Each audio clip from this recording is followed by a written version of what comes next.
मुझे लगता है आज के बाद एक सवाल बंद हो जाएगा कि आप लोगों को यह शंका क्यों होती है कि ईडी के छापे के बाद आपकी पार्टी टूट सकती है, आपके विधायक टूट सकते हैं। यह शंका क्यों होती है आपके मन में? यही सवाल हमसे बार बार पूछा जाता था और पहले दिन से भी हमने कहा, एक ही बात कहा कि अरविंद केजरीवाल की गिरफ्तारी के पीछे आम आदमी पार्टी को तोड़ने की मंशा है। अरविंद केजरीवाल जी की गिरफ्तारी के पीछे आम आदमी पार्टी को खत्म करने की मंशा है। ईडी की कार्रवाई के पीछे कोई जांच का उद्देश्य नहीं है, भ्रष्टाचार को उजागर करने का उद्देश्य नहीं है। ईडी की कार्रवाई के पीछे, ईडी के छापे के पीछे, ईडी की जांच के पीछे सिर्फ और सिर्फ आम आदमी पार्टी को तोड़ने का मकसद है। और इसलिए मैं दोहरा रहा हूं इस बात को कि भारतीय जनता पार्टी इस देश की वो आपराधिक पार्टी है जो देश भर में इस प्रकार का गुंडागर्दी का आचरण कर रही है। ईडी सीबीआई का इस्तेमाल करो, विधायकों मंत्रियों को तोड़ो और अपनी पार्टी में शामिल करो। यही काम इन्होंने महाराष्ट्र में किया, अरुणाचल में किया, उत्तराखंड में किया, कर्नाटक में किया, मध्य प्रदेश में किया। लेकिन याद रखना, आज इस वक्त में आम आदमी पार्टी की भी परीक्षा है, एक एक मंत्री और विधायक की भी परीक्षा है कि हम किस रूप में अपने आप को चाहते हैं कि हमें याद किया जाए, बहादुर के रूप में या कायर के रूप में। यह इतिहास दर्ज करेगा कि आप कैसे ऐसी भ्रष्ट पार्टी, ऐसी बेईमान पार्टी, ऐसी गुंडागर्दी मचाने वाली पार्टी जो देश भर में पार्टियों को तोड़ रही है, उस भारतीय जनता पार्टी का मुकाबला ऐसे दौर में आप कैसे करते हैं, यह भी तय होगा। और मैं आपको दिखाना चाहता हूं, यही है राजकुमार आनंद, जिनके यहां 23 घंटे तक ईडी का छापा पड़ा था। 23 घंटे तक ईडी का छापा पड़ा था। पूरी की पूरी भारतीय जनता पार्टी ऊपर से लेकर नीचे तक चिल्ला चिल्ला कर कह रही थी राजकुमार आनंद भ्रष्ट है, राजकुमार आनंद भ्रष्ट है। पूरी की पूरी बीजेपी कह रही थी, सारा केंद्रीय नेतृत्व, इनके बड़े बड़े नेता, नड्डा जी हो, अनुराग ठाकुर हो, पीयूष गोयल हो, सब ने बयान दिया राजकुमार आनंद भ्रष्ट है। बस देखना आपको यह है बीजेपी का चाल चरित्र और चेहरा आज से लेकर कल तक, या हो सकता है जल्दी ही आपको दिखाई पड़ जाए वो व्यक्ति जिसके लिए खुद भाजपाई, नड्डा से लेकर अमित शाह से लेकर मोदी तक सारे लोग कह रहे थे कि यह भ्रष्ट है, भ्रष्ट है, कल उसको माला पहनाते हुए शामिल करते हैं कि नहीं, ये पूरी दुनिया देख लेगी, पूरा देश देख लेगा। फिर उसके बाद पार्टी विद द डिफरेंस वाली बात मत कहना, फिर उसके बाद चाल चरित्र चेहरे वाली बात मत कहना। फिर तो भाजपाइयों कालिक लगा के अपने चेहरे पे घूमना। तुम्हारा कोई चरित्र नहीं है, कोई चरित्र नहीं है, तुम्हारा एक ही चरित्र है, पार्टियों को तोड़ो, सरकारों को गिराओ, लोकतंत्र को खत्म करो, संविधान को खत्म करो। लेकिन तुमसे आम आदमी पार्टी के जो निष्ठावान कार्यकर्ता हैं, जो हमारे विधायक और मंत्री हैं, ठीक है कुछ लोग इस लड़ाई में पीछे हटेंगे, हम जानते हैं कुछ लोग इस लड़ाई में पीछे हटेंगे, कुछ लोग टूटेंगे, किसी का मनोबल कमजोर होगा, लेकिन लंबी तादाद, बड़ी तादाद उन लोगों की है जो इन परिस्थितियों का मुकाबला करेंगे। साथ ही मनीष सिसोदिया जी हों, सत्येंद्र जैन जी हों, अरविंद केजरीवाल जी की गिरफ्तारी के बाद भी पूरी की पूरी पार्टी एकजुट है, लामबंद है। किसी को आप बताइए, हमसे सवाल पूछते थे टीवी चैनल वाले, कहां से आपके विधायकों से संपर्क कर लिया गया, किसको तोड़ने की कोशिश की गई, कैसे आप हवा हवाई बातें करते हैं। पता चल गया ना कि हम हवा हवाई बातें कर रहे थे, या भाजपा की मंशा यह थी कि केजरीवाल को गिरफ्तार करो और पार्टी को तोड़ो। हम तब भी सच थे, आज भी सच है और आगे भी सच रहेंगे और उसी सच्चाई के साथ करेंगे। आतिशी जी ने जब आरोप लगाया, जब सौरभ भारद्वाज जी ने आरोप लगाया, जब यहां बार बार इन लोगों ने कहा, हमारे माननीय मंत्रियों ने, कि ये सब खेल चल रहा है बीजेपी वालों का, एक मीडिया वाला यकीन नहीं कर रहा था, सब हमसे उल्टा सवाल पूछ रहे थे। कल जब तस्वीर देखिएगा तो मैं मीडिया के मित्रों से कहना चाहता हूं, इतना साहस जरूर दिखाइएगा कि नड्डा से पूछिएगा कि जिस व्यक्ति से आप कह रहे थे 23 घंटे की ईडी की छापेमारी के बाद कि ये भ्रष्ट है, उसको आज आप कैसे भारतीय जनता पार्टी का पटका पहना रहे हैं? यह सवाल तो बनता है मीडिया के मित्रों। और देखूंगा कल अगर ये बीजेपी में राजकुमार आनंद जी शामिल हो रहे होंगे तो आपकी ओर से ये सवाल पूछने का साहस कौन सा चैनल और कौन सा मीडिया करता है, ये जरूर हम लोग भी देखेंगे, क्योंकि सवाल तो हमसे बार बार पूछे गए। अब ये थोड़ा सा इनका देखिए, जिस दिन छापा पड़ा था, यही चलाओ, ये बीजेपी का बयान आया था उस दिन। आदमी पार्टी और केजरीवाल जी को समझना चाहिए कि आज धरने और ड्रामे का समय नहीं है, आज अपने दायित्व को निभाने का समय है, जांच में हिस्सा बनने का समय है, विक्टिमहुड कार्ड नहीं, भ्रष्टाचार का रिपोर्ट कार्ड देने का समय है। बस रोक दो। और जो पार्टी ये भ्रष्टाचार का रिपोर्ट कार्ड मांग रहे थे जिस दिन ईडी का छापा पड़ा था राजकुमार आनंद पे। तो और बाकी, क्योंकि सरकार के वरिष्ठ मंत्री हैं सौरभ भारद्वाज जी, इनको बीच बीच में जब मैं उस वक्त जेल में होता था तो जेल में टीवी जो चलती थी समाचार देखता था, बहुत सारी सच्चाई का खुलासा पहले भी ये कर चुके हैं। मैं चाहूंगा आपके सामने विस्तार से अपनी बात रखेंगे। संजय जी ने जैसा कहा, आज पार्टी के लिए वो क्षण है जिसमें कहा जाता है कि हमने कहा था, हमने बताया था, बार बार बताया था, अरविंद केजरीवाल जी को गिरफ्तार करने के पीछे पार्टी को तोड़ना और दिल्ली और पंजाब की सरकारों को गिराना ये मंशा है। और ये बार बार अरविंद केजरीवाल जी कह रहे थे। बहुत सारे साथियों को लगेगा कि हमें राजकुमार भाई से आज बहुत नफरत है, हम उनको धोखेबाज कहेंगे, हम उनको बेईमान कहेंगे, हम उनको ऐसा कुछ नहीं कहेंगे। मैं मानता हूं एक परिवार चलाने वाला आदमी, बच्चे हैं, परिवार है, इज्जत है, रिश्तेदार हैं, ऐसे में ईडी पकड़ के ले जाएगी, तिहाड़ में सालों सड़ाया जाएगा, ये सुन के वो डर गए। हर आदमी संजय सिंह नहीं है, मुझे लगता है कि वो डर गए। कई बार पार्टी कुलीग से ये बात कह रहे थे कि जैसे ही थोड़ा एक्टिव होता हूं फोन आ जाता है। इस तरीके से एक दलित समाज से आने वाले एक चुने हुए विधायक, एक दिल्ली के मंत्री को डराया जा रहा है। आप सोचिए आम लोगों की क्या हालत होगी इस देश के अंदर जब ये चुनाव जीत जाएंगे अगर, तो ये क्या करेंगे इस देश का हाल। थोड़ी राजनीतिक बात भी करूंगा। पटेल नगर एक रिजर्व्ड कॉन्स्टिट्यूएंसी है।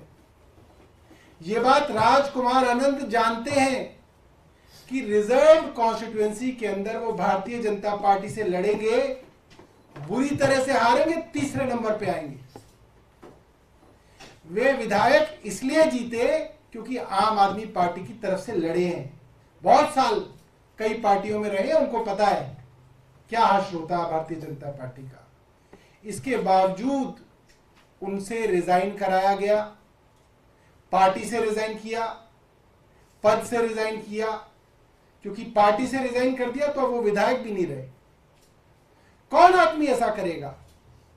किसी को पार्टी से अगर दिक्कत भी होगी तो ये कहेगा ठीक है मैं अपना टेन्योर पूरा करता हूं, जनता के बीच में अपनी जगह बनाता हूं, टेन्योर पूरा होगा, पार्टी से रिजाइन करेंगे, जो पार्टी पसंद आएगी उससे लड़ेंगे।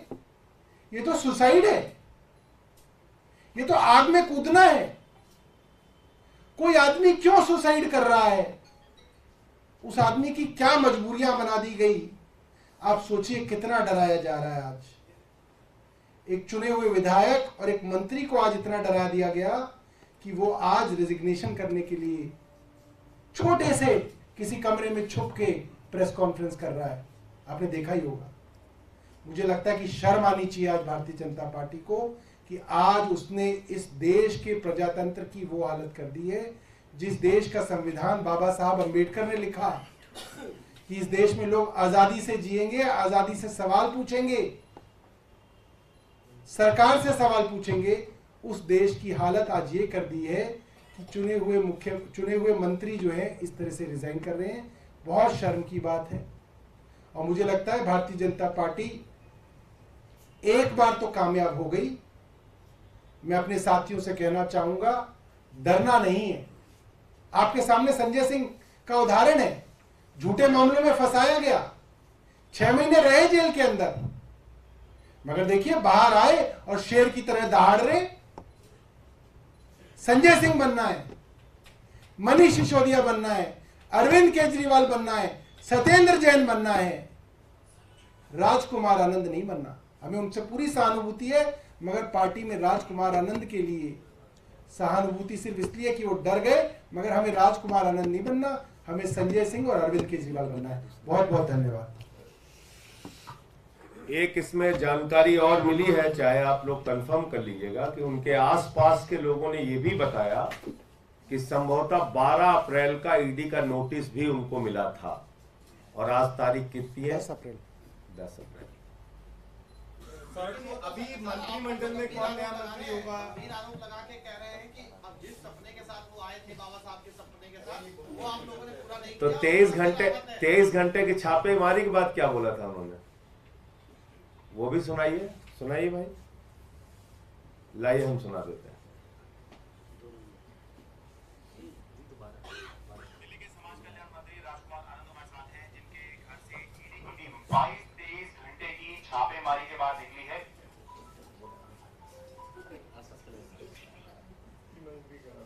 सुबह ईडी की टीम आ गई थी और शुक्रवार यानी कि आज सुबह ईडी की टीम निकली है। सर बहुत बहुत स्वागत है आपका। 22-23 घंटे ईडी की टीम आपके घर पे रही। तो एक सवाल उठ रहा है, कितनी चर्चा चल रही थी कि 22-23 घंटे में ईडी ने क्या ढूंढ लिया या क्या उनको मिल गया?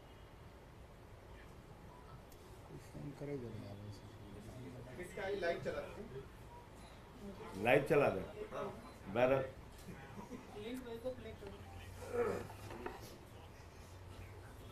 अच्छा, मान नहीं रहा, बहादुर लगातार किए जा रहा है। रुकिए भाई, जरूर सुन के जाइए आप लोग। इतना बढ़िया सवाल आपने पूछा है। बड़े पुराने पत्रकार हैं इसमें। हाँ।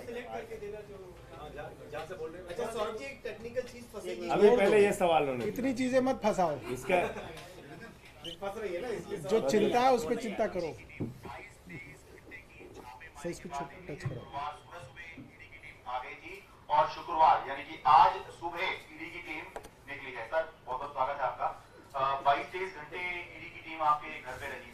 तो पहले तो यही सवाल उठ रहा है, कितनी चर्चा चल रही थी कि 22-23 घंटे में ईडी ने क्या ढूंढ लिया या क्या उनको मिल गया? कुछ भी नहीं उनको मिला। पूरे दिन वो बार बार उन्हीं कमरों में बार बार जाते रहे। कुछ छुपाया होगा, कुछ तो निकलेगा आपके पास, कुछ और कैश होगा, कुछ ज्वेलरी होगी, लेकिन जो है वो है। तो उनको अंदर कुछ नहीं मिला। और अजीबोगरीब तरह के सवाल, कार्पोरेट से नाम बता देते, इन लोगों को जानते हो आप? मेरे भाई मैं तो सुना ही पहली बार है नाम। तो इस तरह से वो टाइम किल करते थे और कुछ भी नहीं। इससे पहले आम आदमी पार्टी के और नेताओं के घर पर या दिल्ली सरकार के और मंत्रियों के घर पर भी ईडी ने कार्रवाई की। तो उसमें हमने देखा कि 6-7 बजे के आसपास जो है ईडी अपनी कार्रवाई करके निकल जाती है। टाइम तो वही होता आने का सुबह का, लेकिन 6-7 बजे निकल जाती है।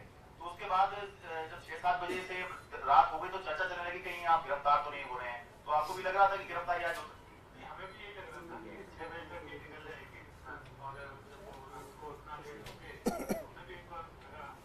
लेकिन आम आदमी पार्टी में आने के बाद अपने नेता अरविंद केजरीवाल जी के साथ रहने के बाद ये सब चीजों से पता था। सुन लिया आपने? तब ये बोल रहे थे 23 घंटे की छापेमारी के बाद ये बोल रहे थे।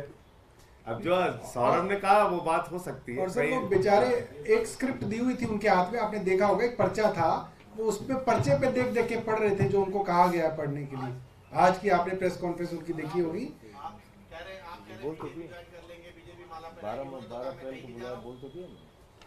संजय जी उन्होंने तो मना किया साफ तौर पर। आप कह रहे हैं बीजेपी जाएंगे, वो कुछ दिन लगेंगे सर। कि मैं कहीं नहीं जा रहा हूँ। तो वो जिस दिन जाए उस दिन वो सवाल मेरा वाला जरूर पूछ लीजिएगा आप लोग।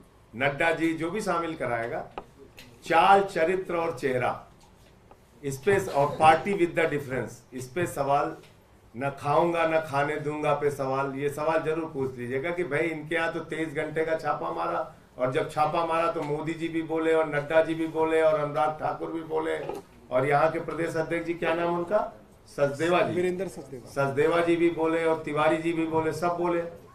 तो ऐसे ही व्यक्ति को आप अपनी पार्टी में शामिल क्यों करें, जिस दिन भी करें, मैं अभी की बात नहीं कर रहा हूँ, मेरा वो सवाल जरूर पूछिए। संजय जी, राजकुमार आनंद ने कोई शिकायत की थी क्या पार्टी से कभी अपने पद अभी को 2 घंटे पहले तो मेरा खुद का वीडियो उन्होंने ट्वीट किया है। अब मैं कैसे जान रहा हूँ, 2 घंटे पहले 2:42 पे जैसे वो बॉक्सर साहब का जो है रात में सोने के बाद सुबह हृदय परिवर्तन, तो राजकुमार आनंद जी ने अभी 2 घंटे पहले मेरा खुद का वीडियो ट्वीट किया।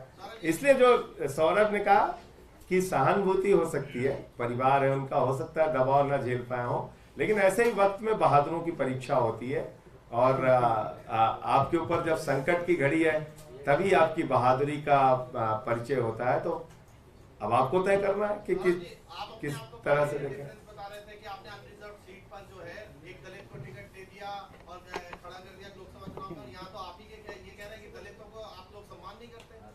उन्होंने कहा दलितों को शामिल कर लेते, फिर कॉर्नर मीटिंग होती रहती है, बुलाने। भारत के अंदर आजादी के बाद पहली सरकार है जिसने बाबा साहब का संविधान अपने स्कूलों में पढ़ाने का निर्णय लिया, और हर जगह सर फोटो, हर जगह फोटो हमारे सरकारी दफ्तरों में बाबा साहब की, और अनरिजर्व पे रिजर्व आदमी, अनरिजर्व पे रिजर्व, अकेले यही नहीं, कई स्टेट्स के चुनाव में हमने ये दिया। और दूसरी बात ये है कि एक चीज बताइए, शिक्षा फ्री, स्वास्थ्य फ्री, बिजली फ्री, पानी फ्री, बस की यात्रा फ्री, इसका लाभ सबसे ज्यादा किसको होता है, समाज के वंचित तबके को इसका सबसे ज्यादा लाभ होता है। इसलिए ये बात कहना तो स्क्रिप्टेड हो सकता है, वो मैं मानता हूँ, जो बता रहे थे कि कुछ लिख के दिया गया उनको, तो उसके नाते, और वैसे भी हम लोगों से बातचीत में तो बराबर उन्होंने पार्टी की तारीफ ही की और ये कहा कि नहीं, ये पार्टी बाबा साहब के रास्ते पे चल रही है।